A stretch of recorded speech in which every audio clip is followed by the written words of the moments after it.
Muy buenas tardes, señoras y señores, bienvenidos al atardecer de este jueves, día 19 de mayo de 2022. Que algo está pasando en la política española es un run que veníamos comentando ya desde hace algunas semanas.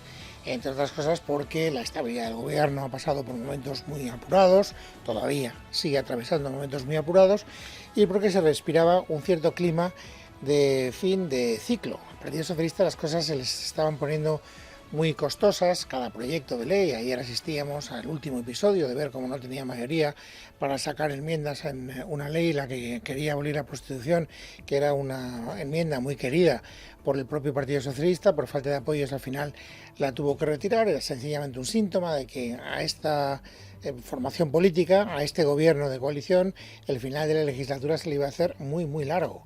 Bueno, pues en ese contexto hoy hemos conocido una encuesta que en condiciones normales no merecería ni 5 minutos de atención, que es la encuesta del CIS. El CIS es, por una parte, el Instituto Demoscópico, que tiene más herramientas que ningún otro que trabaje en nuestro país, y sin embargo, curiosa paradoja, es el que más se equivoca. Y por lo tanto ya habíamos llegado a un punto en el que lo que dijera el CIS nos entraba por un oído y nos salía por el otro, porque el señor Tezano se había cargado completamente la credibilidad de ese instituto demoscópico. ¿Por qué quiero hablar en primer lugar hoy de esta encuesta del CIS que hemos conocido hace unas horas? Porque es precisamente una encuesta del CIS la que dice que la batalla electoral está en un pañuelo. Y es la primera vez que podemos decir que el CIS, ni más ni menos que el CIS, que siempre ha tenido un sesgo, digamos, de favorecer los intereses del PSOE, de la izquierda, si ustedes quieran, está reflejando a foto finis en el cuerpo a cuerpo Partido Socialista y Partido Popular. De tal manera que, fíjense, si hace un mes ya el CIS no tenía más remedio que reconocer que se había registrado lo que conocemos como el efecto Feijóo, porque había subido mucho, desde que Feijóo llegó a la presidencia del Partido Popular hasta que se hizo la encuesta del mes pasado, había subido casi 3,5 puntos. Y eso era un incremento muy fuerte que había que sumar además a un decrecimiento por parte del Partido Socialista de un 1,2%. Y eso dejaba las cosas pues bastante, en fin, emocionantes, pero todavía con una holgada mayoría del Partido Socialista. ¿Qué ha pasado un mes después? Que el Partido Popular sigue creciendo. Es decir, que no ha tocado techo y que ese efecto fijo se sigue manifestando como una tendencia que no sabemos hasta dónde puede llegar. De tal manera que ha crecido 1,5 puntos más, es decir, que desde que Feijóo está en la presidencia del partido, el PP ha subido más de 5 puntos en la estimación de voto del CIS, y en este momento la diferencia que hay entre el PSOE y el PP es de poco más de 1,5 puntos. Hace un año, para que ustedes tengan una referencia, la diferencia era de más de 10 puntos. Un año después, 1,5 puntos, 0,6, para ser rigurosos y exactos. Lo que quiere decir que efectivamente algo está pasando en la política española. Y este algo es, en fin, un problema que al Partido Socialista pues le tiene muy preocupado, porque además esta encuesta del CIS lo que refleja es que el bloque de la centro-derecha, es decir, la suma de PP y Vox, está más de 5 puntos por delante que la suma de la izquierda. Es decir, que en unas hipotéticas elecciones generales sería bastante plausible el escenario de un cambio de gobierno, siempre, naturalmente, que se entendieran el Partido Popular y Vox para desalojar a la mayoría Frankenstein que ha estado en el poder durante los últimos años. Este es el dato, este es el hecho informativo más llamativo que viene de alguna manera a corroborar que en efecto algo está pasando en la política española. Y no ha sido tampoco excesivamente comentado por los actores de la vida política. Cuando se produce una encuesta de esta naturaleza, cada uno se fija en los datos que más favorecen a sus intereses políticos. Y eso es lo que ha ocurrido hoy. Ha salido el portavoz de la Ejecutiva Federal del PSOE, Felipe Sicilia, y ha dicho, bueno, lo que quieran, pero vamos a la foto fija. No vayamos a los fotogramas que van marcando una evolución o una tendencia. La foto fija es que el Partido Socialista sigue siendo el más votado. Me gustaría destacar que el Partido Socialista sigue siendo el partido con más apoyo, con un 22,8% en voto directo y un 30,3% en estimación de voto. Igualmente, el presidente Pedro Sánchez es uno de los líderes mejor valorados y nuevamente es el líder en el que más confían los españoles para presidir el gobierno de nuestro país. Y si ahora escuchamos a la portavoz parlamentaria del Partido Popular, a Cuca Gamarra, veremos cómo efectivamente ella vende lo que le interesa vender. Mientras cae la credibilidad del Gobierno, sube la credibilidad del principal partido de la oposición y ni tan siquiera el CIS puede ocultar la alternativa que representa cada día más Alberto Núñez Feijóo para 47 millones de españoles. ¿Qué importancia tiene este periodismo declarativo? Absolutamente ninguna. Es decir, sencillamente pues son los adornos o los saludos retóricos con que los actores de la vida política pues le dan la bienvenida a este pronóstico demoscópico del señor Tezanos. Por lo tanto, no nos interesa, o por lo menos a mí no me interesa especialmente lo que puedan decir ni los portavoces del PP ni los del PSOE, sino lo que se puede colegir, las conclusiones a las que se puede llegar si uno le ve las tripas a esta encuesta del CIS. Y lo más llamativo de todo, para mí, no es el hecho de que se estén acercando las posiciones. Para mí eso no es especialmente sorpresivo, porque todas las encuestas del sector privado que hemos conocido hasta ahora estaban marcando esa referencia. La mayor parte de ellas dan como ganador al Partido Popular. Que el CIS ya les dé en un pañuelo es una noticia, pero vuelvo a repetir, si uno ve el panorama demoscópico que nos circunda, pues ya podía haber llegado a la conclusión de que las cosas estaban muy reñidas mucho antes de ver esta encuesta. A mí lo que me parece particularmente más revelador es el batacazo que se pega Unidas Podemos, que por primera vez en una encuesta del CIS está por debajo del 10%. Y esto es un factor que nos permite explicar también por qué en la suma de bloques el bloque de la izquierda está tan atrás respecto del bloque de la derecha. El Partido Socialista necesita necesariamente un socio con quien pactar y no se le puede caer Unidas Podemos, porque entonces la aritmética parlamentaria se va a freír puñetas. Esta es la realidad. Y en ese contexto surge hoy Yolanda Díaz. Yolanda Díaz, saben que es la persona primero elegida por Pablo Iglesias y después señalada por Pedro Sánchez como la persona encargada de regenerar ese espacio de izquierda que está demoscópicamente tan destrozado.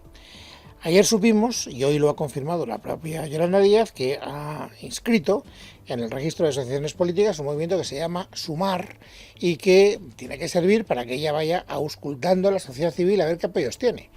Hoy, cuando efectivamente ha confirmado que ha registrado esa asociación en el registro del Ministerio del Interior, ha añadido que está muy ilusionada. Sí, estoy ilusionada. Después de las elecciones andaluzas empezaré ese periplo nuevo en términos vitales y muy ilusionada sobre todo por conocer las respuestas de los colectivos de nuestro país. Bueno, ¿cómo se define ideológicamente ese Sumar, que es la marca provisional durante el periodo de escucha que ha querido utilizar como plataforma Yolanda Díaz? Pues no está nada claro. Uno escucha a Yolanda Díaz y no crean ustedes que hace referencias ideológicas clásicas. No, sumar es sumar factores, verbos, como dice ella, muy distintos entre sí. Me siento cómoda en un verbo que ensancha la democracia, en un verbo que ensancha los derechos fundamentales, en un verbo que ensancha el ecologismo, que ensancha el feminismo y por tanto me siento muy cómoda en políticas que tengan que ver con la igualdad. Por tanto, estoy ilusionada, con mucha esperanza y bueno, espero que se sume mucha gente a este proceso de escucha. Hay señas distintivas de la izquierda, como ven, no hay ninguna, o por lo menos muy pocas, porque esas son, digamos, banderas que podrían perfectamente esgrimir formaciones políticas, incluso que están en el espectro del centro-derecha, porque ahora mismo lo que es el feminismo, lo que es la igualdad, lo que es el ecologismo, no son banderas exclusivas de la izquierda, en absoluto, no lo son, o por lo menos no describen de manera milimétrica la fotografía ideológica que la izquierda quiere tener en España. Por lo menos esa es la idea con la que yo me muevo. Bueno, ¿cómo lo va a tener de fácil Yolanda Díaz? Pues no parece que mucho. Es verdad que el CIS siguen diciendo que ella es la política más valorada, pero ya saben lo que decía Adolfo Suárez: queredme menos y votadme más. Más valorado siempre era Adolfo Suárez cuando dejó de ser presidente del gobierno, pero su partido, el CDS, siempre tenía una cotización electoral manifiestamente mejorable. Bueno, se esperaba que ella hiciera tándem con Ada Colau. Saben que los mejores socios que tiene Yolanda Díaz en esta aventura son, por una parte, En Comú Podem, la parte podemita catalana, y por otra parte el sindicato Comisiones Obreras. Pero hoy Ada Colau ha sorprendido a todo el mundo diciendo que ella se presenta como alcaldesa de Barcelona. y si se presenta como alcaldesa de Barcelona no puede presentarse a unas elecciones generales formando tándem con Yolanda Díaz. De tal manera que si lo queremos ver desde ese punto de vista, Yolanda Díaz pierde una cierta fuerza, suponiendo que Ada Colau le brindara esa fuerza. En Cataluña lo dudan, porque la coalición de En Comú Podem en este momento pues es también bastante rácana, desde el punto de vista demoscópico, quiero decir.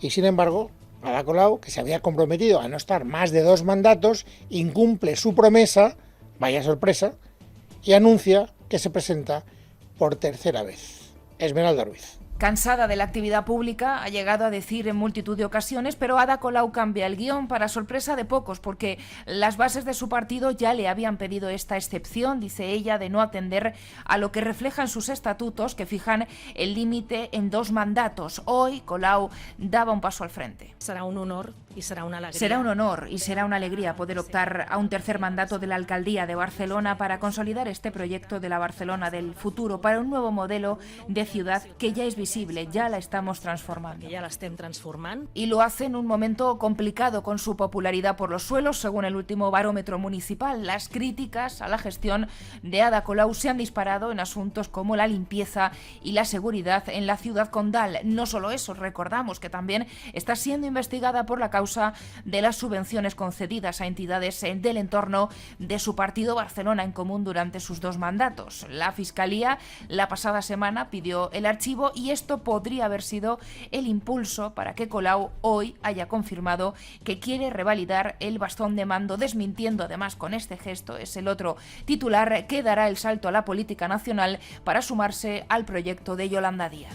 Sin embargo, Yolanda Díaz no la ha querido dar por perdida del todo. Y le han preguntado, oiga, que ha dicho la señora Colau que se presenta a la alcaldía de Barcelona. Eso quiere decir que ya no van a formar tándem ustedes, ya no van a compartir esa aventura política que usted tiene que liderar. Respuesta de Yolanda Díaz. Va a contar conmigo si ya quiere para acompañarla en su campaña, sobre todo porque creo que es una de las alcaldías de referencia, como siempre digo, no en España, sino en el mundo. Cada viaje internacional que hago me hablan de las políticas que despliega la señora Colau y, por tanto, sumemos también con Ada Colau.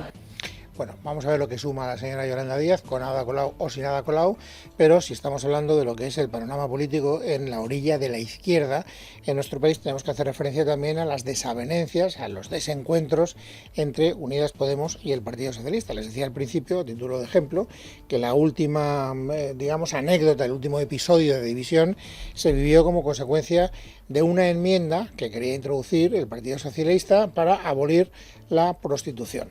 Se votaba ayer y como se dieron cuenta que perdían la votación, la retiraron. La retiraron porque Podemos no quería apoyarla.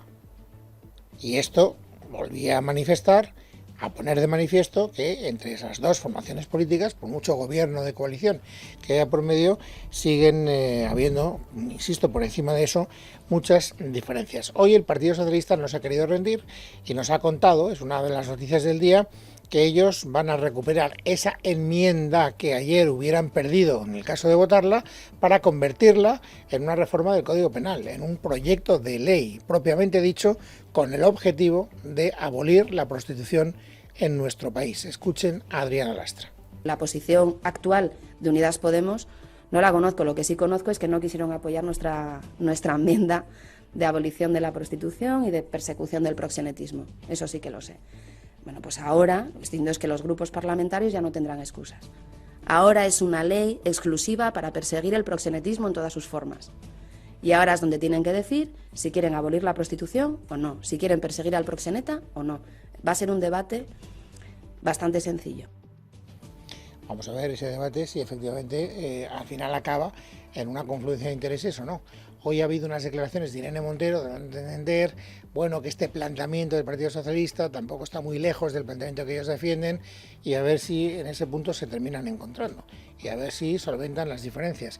Donde tampoco parece que las terminen de solventar, otro punto donde se manifiestan discrepancias entre Unidas Podemos y el Partido Socialista es en otro de los grandes acontecimientos informativos del día, que es la llegada, después de 2 años, a nuestro país del rey emérito Juan Carlos I.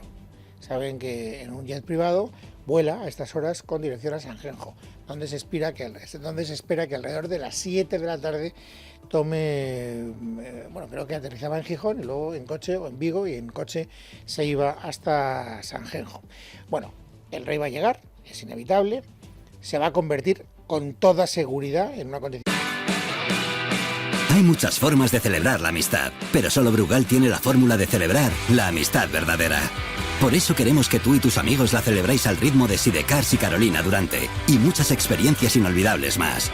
Los días 26 y 27 de mayo en Madrid, de la mano de Brugal. Únete a Brugal para celebrar vuestra amistad como nunca lo habéis hecho. Regístrate en brugalamistadverdadera.es. Promoción válida hasta el 20 de mayo solo para mayores de 18 años. Brugal, disfruta de un consumo responsable. Informativo muy seguido durante las próximas horas y tendremos la oportunidad de contarlo naturalmente en Es Radio y además mañana de valorarlo hasta donde sea menester.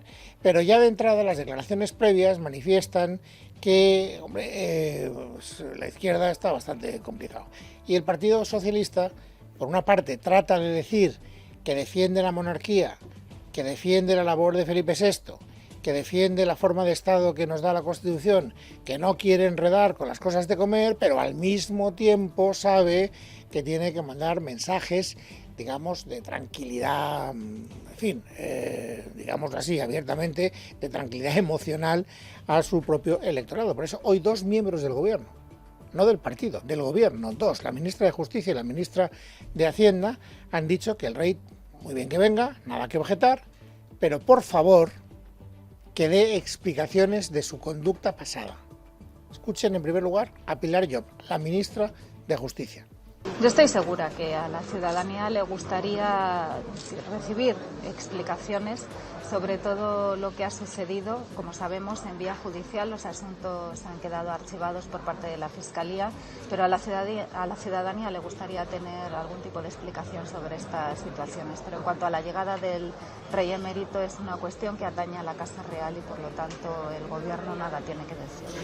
Y algo muy parecido, por no decir idéntico, es lo que había dicho esta mañana en la cadena SER la vicepresidenta Nadia Calviño, que es ministra de Hacienda, pero que cuando va a una emisora de radio naturalmente tiene que contestar a todo lo que le pregunten. Le han preguntado, es inevitable que le preguntaran hoy por la visita a España de Juan Carlos I y su respuesta, insisto, parece sacada del manual del PSOE. Yo creo que hemos tenido en los últimos años informaciones que son pues muy inquietantes, ¿no?, para el conjunto de los ciudadanos con respecto a la propia institución. La jefatura del Estado es un tema importante y yo creo que tendría que dar explicaciones, y sin duda. El Partido Popular se quiere desmarcar de esta posición, no le pide explicaciones al rey, todo lo contrario, lo que hace es darle la bienvenida y decir que tiene todo el derecho del mundo porque es un ciudadano libre en un país libre, que no tiene cuentas pendientes con la justicia y que además pues ha prestado servicios inestimables para la causa democrática de nuestro país. De tal manera que, insisto, hoy el Partido Popular ha tenido especial cuidado en diferenciar mucho su mensaje del que acabamos de escuchar en boca de dos miembros del gobierno. Miriam Muro. Buenas tardes. El Partido Popular carga contra el gobierno porque dicen tratan de acabar con todas las instituciones que tocan, entre ellas la monarquía. Por eso hoy Cuca Gamarra, portavoz de los populares, ha dado la bienvenida a Juan Carlos I, que llegará en unas horas a España. Dice que el gobierno de Pedro Sánchez no tiene nada que decir sobre si un español quiere venir o no a su país. Pues dar la bienvenida al rey emérito a su país, porque España es su país y por tanto esperemos que tenga una buena estancia en la que es su casa.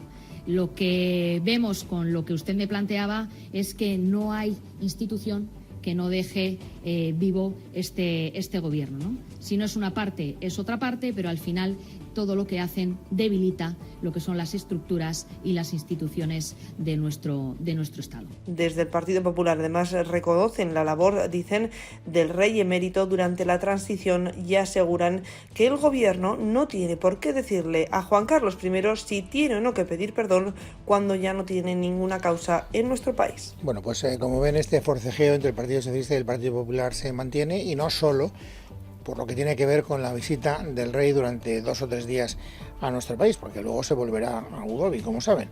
La discrepancia más grande, la que se marcó en la sesión de control de ayer en el Congreso de los Diputados y que todavía hoy nos acompaña, tiene mucho que ver con la intervención del presidente del Gobierno, en la que llamó piolines a los policías que acudieron en 2017 a tratar de mantener la legalidad constitucional, que estaba en riesgo como consecuencia de la amenaza independentista. Hoy, la portavoz parlamentaria del PP, Cuca Gamarra, ha dicho que no entiende por qué a estas horas todavía el presidente del Gobierno no se ha disculpado con los miembros de las fuerzas y cuerpos de la seguridad del Estado. ¿Qué más tiene que ocurrir? ¿Cuánto tiempo más tiene que pasar para que Sánchez pida disculpas a los policías nacionales por haberlos despreciado y haberlos descalificado ayer en la sesión de control? Si el presidente del Gobierno no lo hace, este grupo parlamentario el Partido Popular, a través de los grupos parlamentarios, va a materializar distintas iniciativas parlamentarias en aras a que se reponga en su honor y no se falte al respeto a nuestros policías nacionales. Respuesta de Felipe Sicilia, portavoz de la Ejecutiva del PSOE. Acabamos de escuchar a la señora Gamarra mentir nuevamente.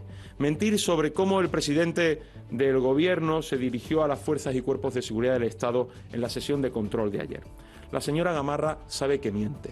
El presidente del Gobierno en ningún momento faltó al respeto a las fuerzas y cuerpos de seguridad del Estado en sus preguntas de ayer. El Partido Socialista y el Gobierno siempre han respetado a las fuerzas y cuerpos de seguridad del Estado. Yo creo, francamente, que el que miente es el señor Sicilia. En primer lugar, porque a la hora de interpretar unas palabras, ni se miente ni se dice la verdad, sencillamente se interpreta algo que es confuso. El presidente del Gobierno habló de piolines, no habló de piolín, del barco en el que el Gobierno del señor Rajoy había alojado a los policías que desplazó a Cataluña el 1 de octubre del año 2017. Pero en todo caso, lo más importante, lo sustantivo, es que no es el Partido Popular quien dice que están ofendidos los policías.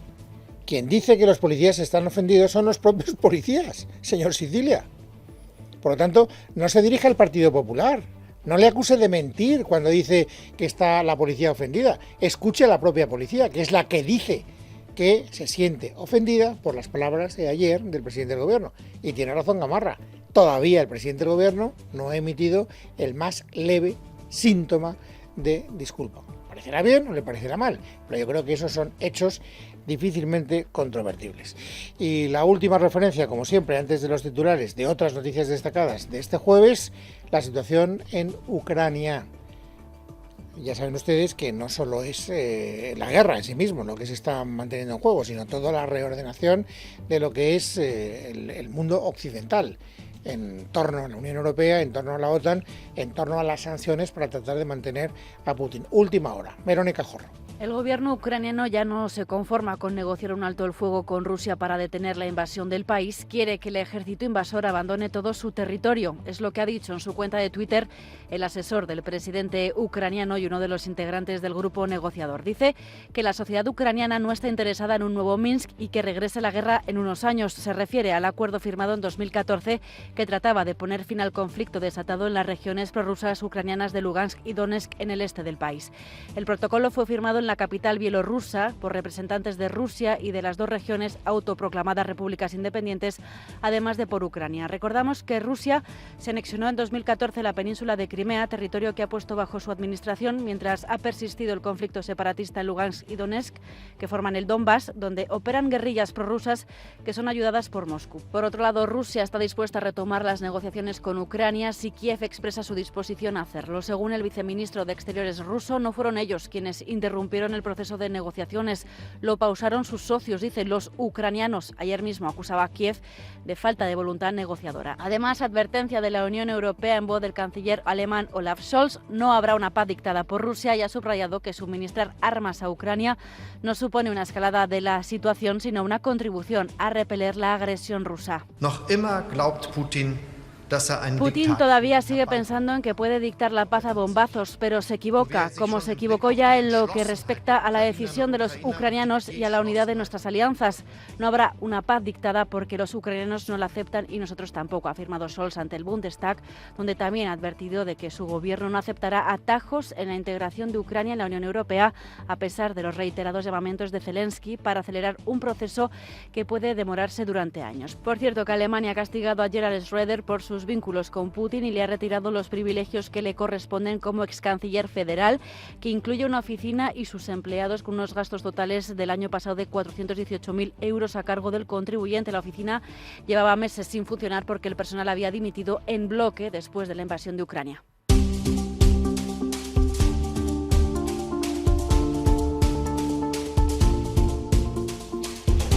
Bueno, hoy es jueves, es 19 de mayo de 2022. Vamos, amigos, ahora a completar el paisaje informativo sobresaliente del día. Carmen Arreaza, buenas tardes. Buenas tardes, Luis. La Fiscalía Anticorrupción ha abierto una investigación a Luis Rubiales, presidente de la Real Federación Española de Fútbol, por presuntas irregularidades en la gestión del organismo. El caso parte de una denuncia presentada a raíz de los audios publicados por El Confidencial. Miguel Ángel Pérez. La Fiscalía Anticorrupción comenzará a investigar la actuación del presidente de la Real Federación Española de Fútbol, Luis Rubiales, para decidir posteriormente si archiva el asunto o lo judicializa para que esta investigación continúe en los tribunales. Este caso se inicia tras la denuncia presentada el pasado 19 de abril por el presidente del Centro Nacional de Formación de Entrenadores de Fútbol, Miguel Ángel Galán.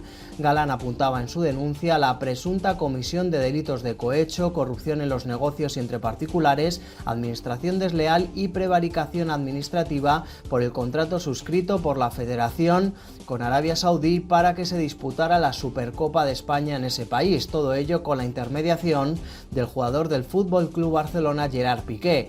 Posteriormente, el propio Galán habría ampliado la denuncia al entender que Rubiales también habría incurrido en una conducta delictiva al disfrutar de una vivienda en Madrid cuyo alquiler habría soportado la Real Federación Española de Fútbol a pesar de que estaba censado en la capital, lo cual vulneraría la normativa interna. Gracias, Miguel Ángel. Y el Ministerio de Sanidad ha confirmado que los análisis de los 7 primeros casos sospechosos de la viruela del mono han dado positivo. De momento, la Comunidad de Madrid tiene otros 22 pacientes en estudio, como ha informado hoy el consejero de Sanidad, Enrique Ruiz Escudero. En este momento tenemos 7 casos confirmados, ya con prueba positiva, y 22 en 22 sospechas que se están pendientes de esa prueba de confirmación. Y estamos convencidos de que van a aparecer más casos. Están asociados a 2 focos, principalmente la vía de transmisión es por contacto muy estrecho. Hay que decir que todos los diagnosticados y las sospechas en nuestro caso son hombres. Esta cifra podría aumentar a casi medio centenar y se estaría estudiando al menos otro caso en Canarias. De hecho, la Organización Mundial de la Salud ya ha instado a rastrear los contactos de los casos de esta viruela del mono, cuyo contagio se produce por contacto estrecho. María Chamorro. El viceconsejero ha informado de los medios más fáciles para transmitir esta enfermedad, que asegura se da especialmente en mamíferos. Se transmite a través de la saliva o por contacto directo con la lesión, además de mediante relaciones sexuales. Y sobre los síntomas, Zapatero ha informado de los mismos en declaraciones a Onda Cero. Lo más frecuente que tienen estos pacientes es fiebre, parece unas lesiones cutáneas. Las lesiones que produce son muy parecidas a las fotos de la viruela, así que son lesiones como ampollosas, vesículas que se pueden necrosar. Y luego especial afectación también de la zona de los ganglios linfáticos. Se producen inflamación de los ganglios linfáticos. Habitualmente el curso evolutivo de la enfermedad es benigno, es decir, que en un plazo de 2 semanas desde el inicio de los síntomas se van resolviendo y la evolución suele ser favorable. En algunos casos, sobre todo en ciudadanos con pacientes con inmunodepresión, formas de afectación más severa con neumonía o con afectación del sistema nervioso central, con encefalitis, pero eso es lo menos habitual. 7 son los casos confirmados, aunque no se descarta que pueda aumentar en los próximos días, ya que son 22 los que están en estudio. Y ante la preocupación de la población por la transmisión por vía aérea, el viceconsejero de Asistencia Sanitaria asegura lo siguiente. Es poco probable, pero también está descrito que se pueda transmitir por vía aérea. No es un mecanismo, pero es también un mecanismo de transmisión probable, ¿no? Poco, un 10%. Tenemos avanzado en Madrid el estudio epidemiológico en la cadena de transmisión y tenemos identificados 2 cadenas de transmisión, ya están identificadas. En este caso son contactos por vía, la vía de contacto, la vía de transmisión es la vía sexual, pero es importante señalar que esto no es una enfermedad de transmisión sexual, es decir, que no confundamos. Esto es que la transmisión se produce por contacto estrecho, bien por saliva, bien por contacto con las lesiones. Además, según las primeras informaciones informaciones de la Consejería de Sanidad, los casos confirmados y los sospechosos son fruto de 2 cadenas de transmisión. Gracias, María. Sepan también que España dejará de exigir el certificado de vacunación contra el COVID a los turistas de fuera de la Unión Europea, pudiendo acceder a España con un test negativo. Así lo ha anunciado este jueves la ministra de Turismo, Reyes Maroto. Hay un elemento siempre de seguridad en los viajes que tenemos que preservar. Estamos conviviendo con la pandemia, pero eso no significa que no hayamos ido efectivamente eliminando restricciones. Y de hecho va a ser cuestión de días que vamos a eliminar una restricción que efectivamente podía estar desanimando a los turistas de fuera de la Unión Europea a visitarnos, y es que vamos a dejar de exigir el certificado de vacunación para permitir que entren también con PDA negativo. Por lo tanto, una buena noticia. Unas declaraciones que hacía la ministra en Onda Cero. Más cosas. La Policía Nacional ha detenido a 5 menores de entre 15 y 17 años por su supuesta relación con las 2 agresiones sexuales, una de ellas grupal, que han sufrido 2 niñas de 12 años en la localidad valenciana de Burjasot. Luego les contamos más detalles, pero no se descarta que haya un 6º detenido. Además, la Guardia Civil ha arrestado en Málaga a un hombre por abusar de 26 menores con los que contactaba a través de videojuegos online. Laura Montes. El arrestado contactaba con sus víctimas a través de Internet en aplicaciones de juegos online muy conocidas por el público juvenil. Primero se ganaba su amistad mediante el engaño y el abuso de superioridad. Luego les hacía regalos virtuales en videojuegos a cambio de videollamadas en las que les pedía que les mostraran sus órganos sexuales. El detenido es un italiano de 42 años que ha sido arrestado por la Guardia Civil en la capital malagueña. Tiene antecedentes por causas similares y ya había sido expulsado de España en otra ocasión. La operación se inició a raíz de la denuncia de los padres de un menor de 9 años. Los progenitores sospechaban de que su hijo estaba manteniendo contacto con un adulto a través de un juego online. Y hoy se ha presentado la Feria del Libro de Madrid, que se celebrará del 27 de mayo al 12 de junio. Tras 2 años de pandemia, vuelve por todo lo alto al Parque del Retiro, como ha señalado la delegada de Cultura del Ayuntamiento de Madrid, Andrea Levy. Es que la Feria del Libro es una institución más de Madrid. Es una institución con esa vocación de permanencia en el calendario, de permanencia en esa ubicación fija que es indiscutiblemente el Parque del Retiro. No se entendería la Feria del Libro si no es en ese Parque del Retiro, y ahí el compromiso que adquirimos desde el Ayuntamiento en la declaración de interés para la ciudad, para que su permanencia estuviese asegurada.